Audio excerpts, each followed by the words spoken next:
हर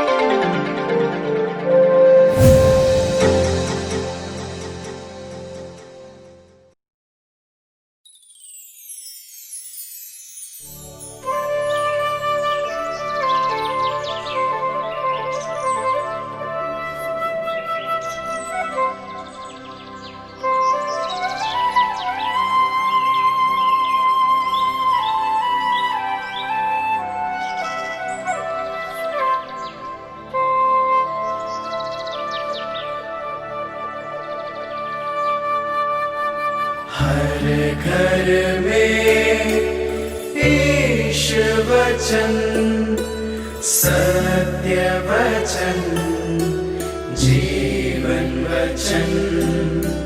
हर घर में ईश वचन, हर घर में ईश वचन।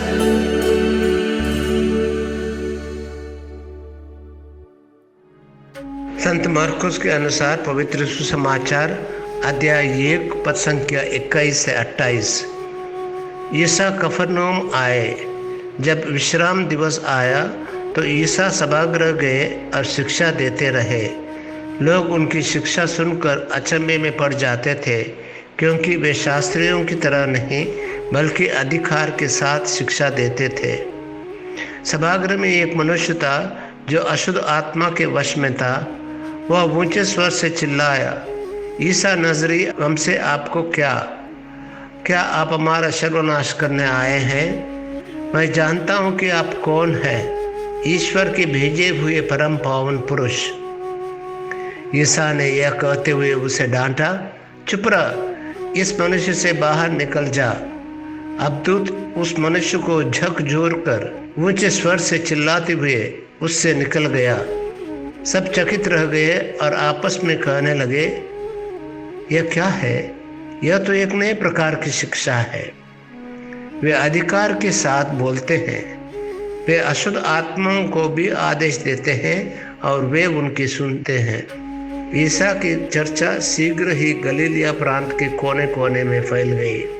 यह प्रभु का पवित्र समाचार है। क्रिस्त प्रभु की जय। प्रिय मित्रों, जिस तरह से शास्त्री सिखाते हैं उस तरह से नहीं, बल्कि यीशु अधिकार के साथ सिखाते हैं। पहली बात यह है कि लोगों को लगता है कि विविध तरीके से यीशु सिखाते हैं। यह इतना अधिक सामग्री नहीं है, बल्कि जिस तरह से वह सिखाते हैं जो लोगों को प्रभावित करता है। इस कारण से यीशु अपने अलग तरीके से उस समय के धार्मिक अधिकार के विषय में लोगों में एक महत्वपूर्ण विवेक पैदा करता है। लोग तुलना करते हैं और कहते हैं वह अधिकार के साथ सिखाते हैं। यीशु किसी भी अधिकार का उदाहरण नहीं देते हैं। वह अपने ईश्वर के अनुभव और अपने जीवन के साथ बात करते हैं। उसका वचन दिल से निहित है।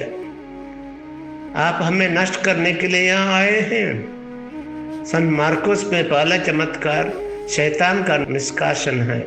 यीशु संघर्ष और बुरी शक्ति को निकालता है जो लोगों को अपने कब्जे में ले लेता है और उन्हें खुद से दूर कर देता है। शैतान चिल्लाता है, मुझे पता है कि तुम कौन हो, तुम ईश्वर के भेजे हुए परम पावन पुरुष। उस व्यक्ति ने आधिकारिक शिक्षा को दोहराया जिसने मसीह को पवित्र ईश्वर के रूप में और एक उच्च पुजारी के रूप में या एक राजा के रूप में पहचान लिया। यीशु ने बुरी आत्माओं को फटकार लगाई, चुप रहो, उससे बाहर आओ। भावना ने आदमी को आक्षेप में फेंक दिया और एक जोर से रोने से उसके पास से निकल गया। यीशु ने व्यक्ति को स्वयं पुनर्स्थापित किया।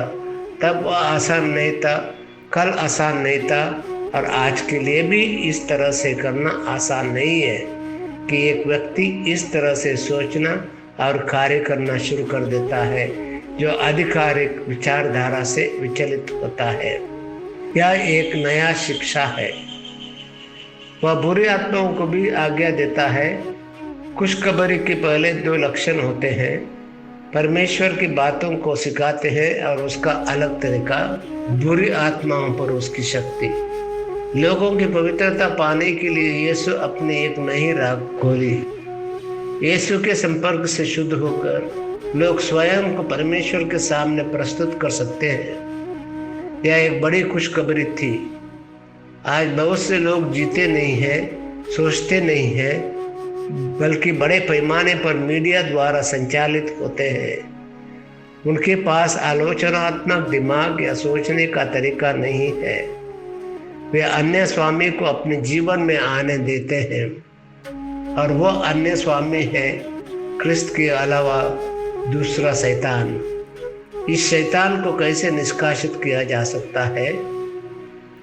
हम प्रार्थना करें कि हमारे अंदर का जो शैतान है वो प्रभु निकाल दे और उसको जगह पर अपने को हमारे अंदर आने की कृपा करें और हमें पवित्र कर दे, ताकि हम हमेशा ईश्वर के साथ जुड़े रहें। आमीन।